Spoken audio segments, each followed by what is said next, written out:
Scott, let's shift gears now. I want to talk about one of my pet issues. I don't mean to diminish it, calling it that, but I just can't stop thinking about it even years on. How horrified I was as it was happening, how awful it was, how stupid it was, how evil it was, how premeditated it was. The Iraq invasion of 2003. And I want to just run by you sort of the typical arguments that you would have come across on the internet from some schmo who doesn't know he's being snowed by his government, who just repeats their stupid talking points. And I want to run those talking points by you, and I want you to smash them to smithereens. You ready? Sure. All right, here we go. The most obvious one would be, well, you know what? We'll leave out the weapons of mass destruction thing, because some of them later admitted that was a hoax. They admitted, okay, there were no weapons of mass destruction. But wait, hold on. You know what? No, let's start with that, because some people say, well, you know what?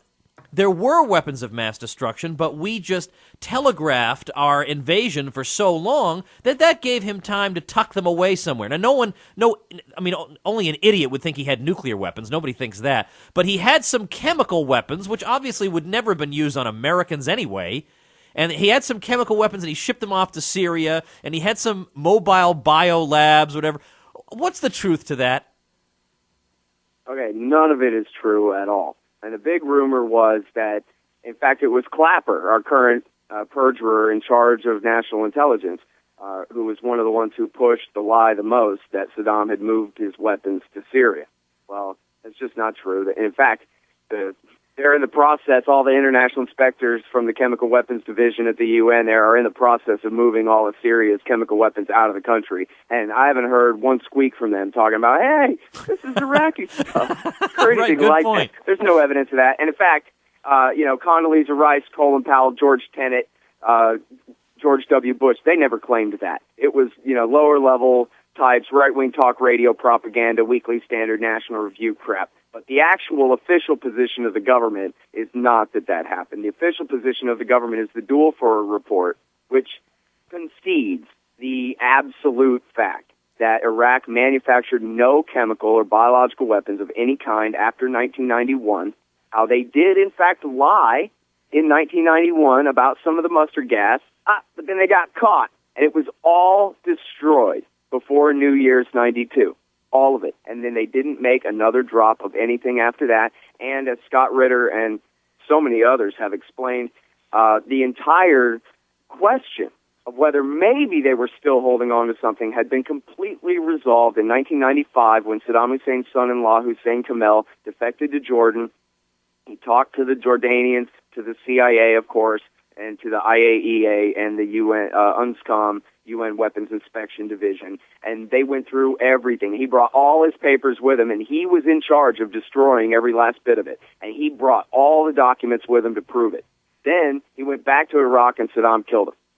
But then Saddam panicked, because Saddam didn't know exactly what it was his son-in-law had given them, and he didn't want to be caught hiding anything. So he gave the UN everything. And that was in 1995, and they knew then there was nothing. Any little bit of, they found something that you ever heard was just nonsense. It was the error ratio on dud shells out in the desert. Shelf life expired 20 years ago. And, of course, back when they were being used, when Ronald Reagan and George H.W. Bush were giving Saddam Hussein targeting information from our military satellites so he could target Iranian, basically unarmed Iranian kids, human waves of Iranian fighters in the Iran-Iraq war with those chemical weapons to kill them all. Robert Gates was the deputy secretary of the CIA at the time, whatever the hell, number 2 at the CIA at the time, under William Casey, arranging it all.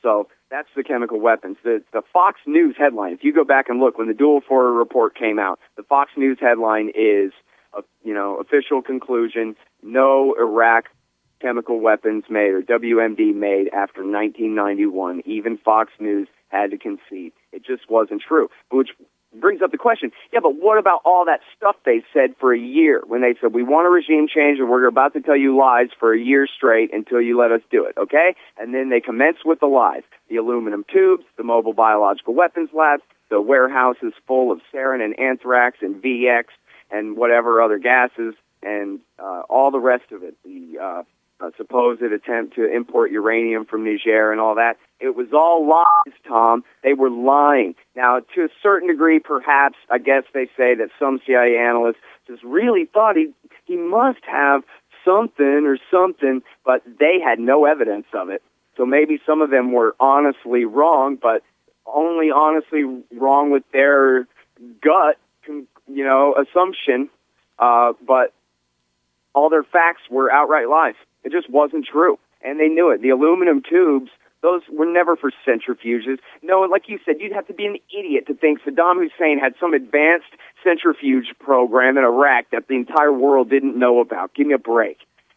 These aluminum tubes were for rockets. They were being sold by our ally in NATO, the Italians, and they were for rockets for shooting out of the back of your pickup truck, mobile, artillery for the battlefield. Nothing to do with centrifuges whatsoever. And they knew they were lying. The Energy Department said so. The State Department's Bureau of Intelligence and Research said so, et cetera, et cetera. And, it was debunked in the Washington Post in September 2002. But that didn't stop them. That was the top headline on antiwar.com. Aluminum tubes are for rockets.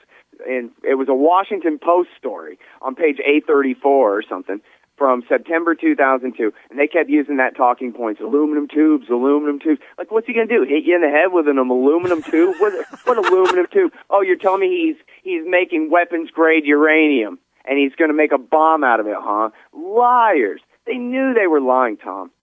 I've got limited time with you. I want to ask you about this sort of objection. I would get things like, you just don't think brown people can have democracy. Or, you think that it would be good for Saddam Hussein to continue to exercise his reign of terror over the Iraqi people. What do you say to that? Well, I would say the Iraqi people were way better off under Saddam Hussein. Not to a man, but let's see, 1 million of them have died. He never killed 1 million of his own people, but the Americans invaded and oversaw a civil war that killed 1 million of his own people because they installed democracy, where they gave majority rule, the majority that had been on the outs all along. And so then that required waging an 8-year war on their behalf to sectarianly cleanse the capital city of Sunni Arabs and give it to the Shiites. First time the Shiites have controlled an Arab capital city in 1,000 years, and already leading to massive consequences, like Israel insisting America has to work to weaken Assad, the other part of the Shiite crescent of Iranian power in the region. We can't reinvade Iraq and reinstall the Sunnis now, can we, Tom? So second best, now we got to take Syria down a peg. So now we're supporting Al-Qaeda in Iraq in their war against the Shiite Baathists in Syria, and on it goes. And Maliki tortures people to death all day, every day, just like the Americans did when they ruled Iraq, and just like Saddam did when he ruled Iraq before them. And which, by the way, everybody knows the Republicans were the ones who brought Saddam Hussein back from leaning pro-Soviet toward leaning towards America so that they could back him in his war that killed 1 million people against Iran in the 1980s to contain the blowback from our evil fascist sock puppet dictatorship our government had installed there.